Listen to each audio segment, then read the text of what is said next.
Well, hello everybody. This is Mopar Bob coming to you from Minneapolis, Minnesota with a short video of my 1974 Plymouth Duster. So if you are an A-body fan, I thought you would like this a lot. So this is a car that I've owned since April of 2019. I bought it from a very nice fellow by the name of Ray in Portland, Oregon, where it spent almost all of its entire life. The car right now has just a little bit over 250,000 miles on it. And the paint job that you're looking at there is the first repaint on the car, the original from the factory, and then it has been repainted once. That's JY9 Tahitian Gold Metallic. So it is a 74 Plymouth Duster. The road wheels that you see are the 14-inch factory road wheels. Those are the ones that it came with from the factory. Those are the actual wheels. The wheels have been repainted once in their silver color. Coming around to the front here, get a good view of the front bumper and the front of the car. Everything's in really fine shape here. I have been spending a lot of time improving it since I bought the car from Ray. Like any car that's that old, a 49-year-old car, it is going to have a lot of things that are needing to be addressed in that. So here's what she looks like walking around here. Coming around to the front.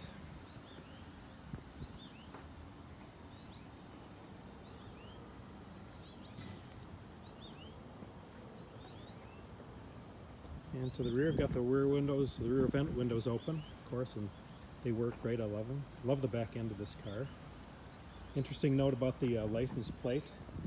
This is a recreation of my first car. It was a 1974 Plymouth Duster, just like this, that I bought in 1977 before I started college, and that had the same license plate on it. So this is a vanity plate that the state of Minnesota has issued to recreate that number.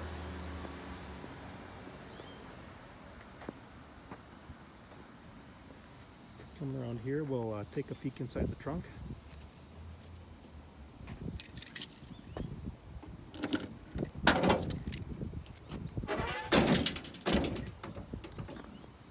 Okay, inside the trunk you can see I've done a lot of work to refurbish this. This car has the C73 Space Duster Pak. So I'll show you how that folding rear seat works.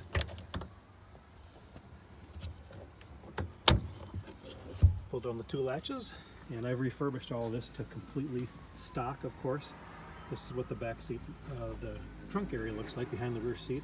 This vinyl sleeve with the fire extinguisher above it, that vinyl sleeve there is factory original. It came from the factory that way. This was a St. Louis built car, so I guess different Dodge Darts that have the fold down rear seat had plastic covers on them I've seen before.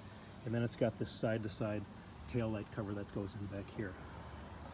Then, of course, coming around to the inside, we'll open this up.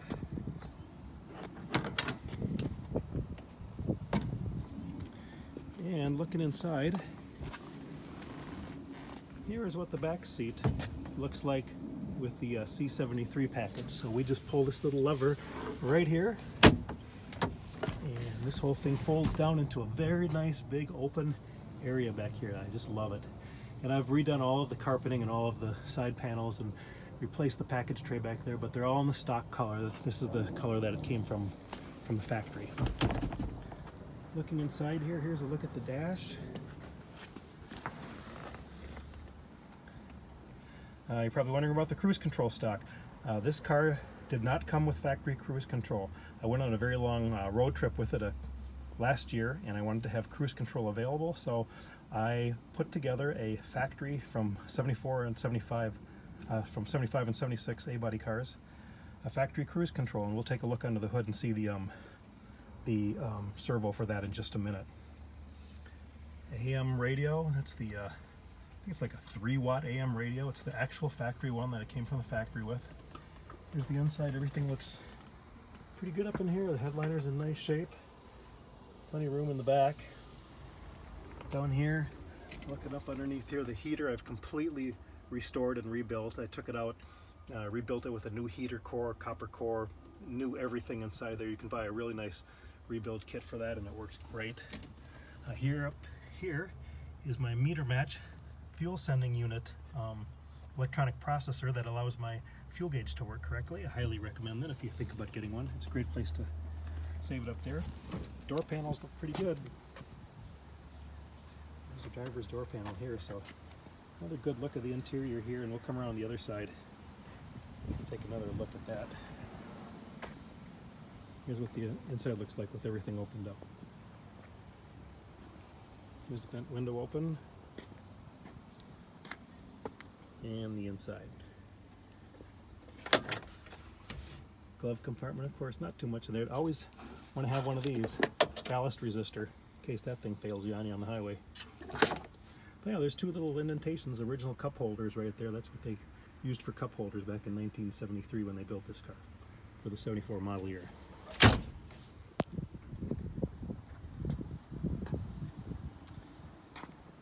The mirror, the chrome mirror on this side is not factory original. It was not available in 1974, but with such a blind spot when I'm driving the car on the right hand side, I decided to add one. But that is actually what would have been the correct one for my car, but I think it actually came off of a 67. They didn't change the design of that for many years. Across the trunk you can see there's a couple little scratches in the paint and stuff. It's definitely got some patina on it. I'm not trying to get rid of the patina. I'm trying to keep the car as original as I possibly can. So many things I had to replace. The wiper arms were wrong, the blades were wrong, had to repaint the dash, had to replace the dash pad because the old one had been improperly repaired. The VIN riveted data plate there has been redone. This is a new canopy vinyl roof. This is a so-called reptile grain. It's actually designed to simulate snake skin, so you can see that. And I think they did a beautiful job on it. I'm very happy with that.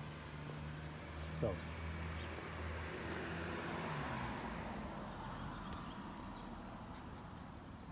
coming down here, you might find this interesting. This is one of the few cars with a resonator. That's an exhaust resonator because it came with the sound reduction package, which came automatically with the Gold Duster package. So that is the correct resonator that came with all those Gold Dusters back in the day. Under the engine, let's take a look at that.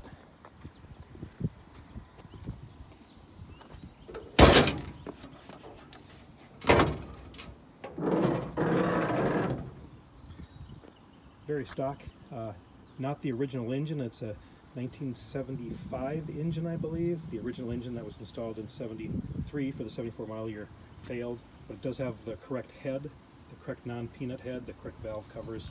Had to replace so many things under the hood.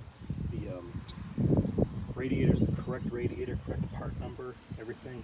Even the radiator cap is right, the battery is right. Here's the cruise control servo that I added there. That was a lot of work, but it works great. Air cleaner is original to the car. It's been redone, of course. A lot of NOS components, the voltage regulator, the ballast resistor, the electronic control unit, those are all NOS. Everything is hooked up. The only thing that's not hooked up in here is the EGR, the exhaust gas recirculation system. It's a horrible system. Should have never been put on the car. So let's start her up now, and you get to listen to the fastest starting 1974 Plymouth Duster in the world. So, put the key in, get the door closed, and I have to put my seatbelt on because this car is one of the only ones left in the world that has the seatbelt interlock still hooked up. 3 pumps. There it is. Up to a nice high idle. Alternator is working great. Replenishing the battery quickly. Oil pressure looks good. Temperature's coming up. Fuel quantity is good. Climbing outside, let's see how she's looking under the hood when she's running.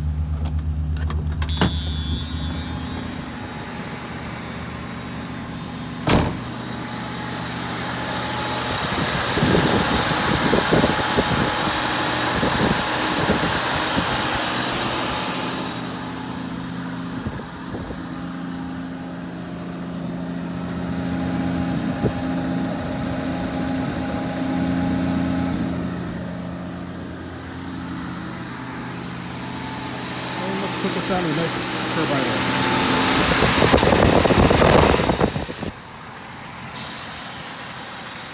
And there you go. There's the sound that you like to hear, that nice pakada sewing machine sound. Engine runs like a top.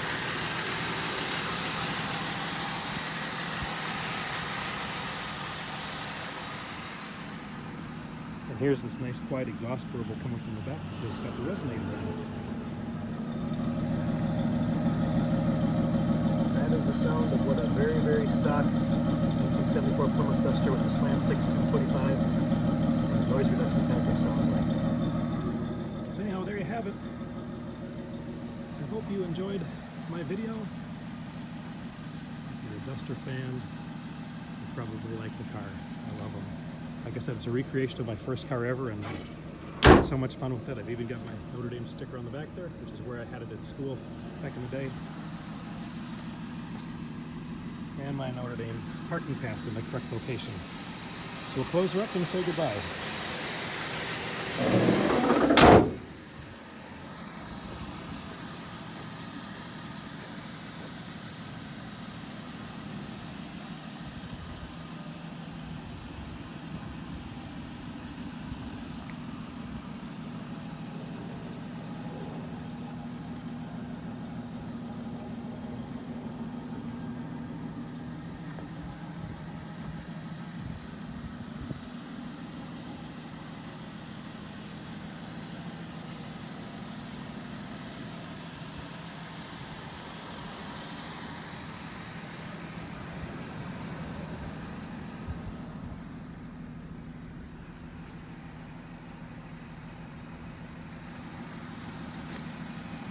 Okay, everybody, so you've got one of these in your garage.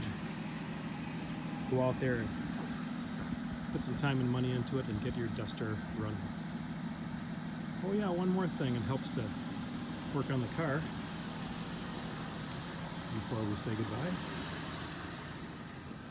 is this 6-foot deep mechanics pit in my garage, where I can walk down here, get underneath my car, work on anything I want. There's a cover for it right there.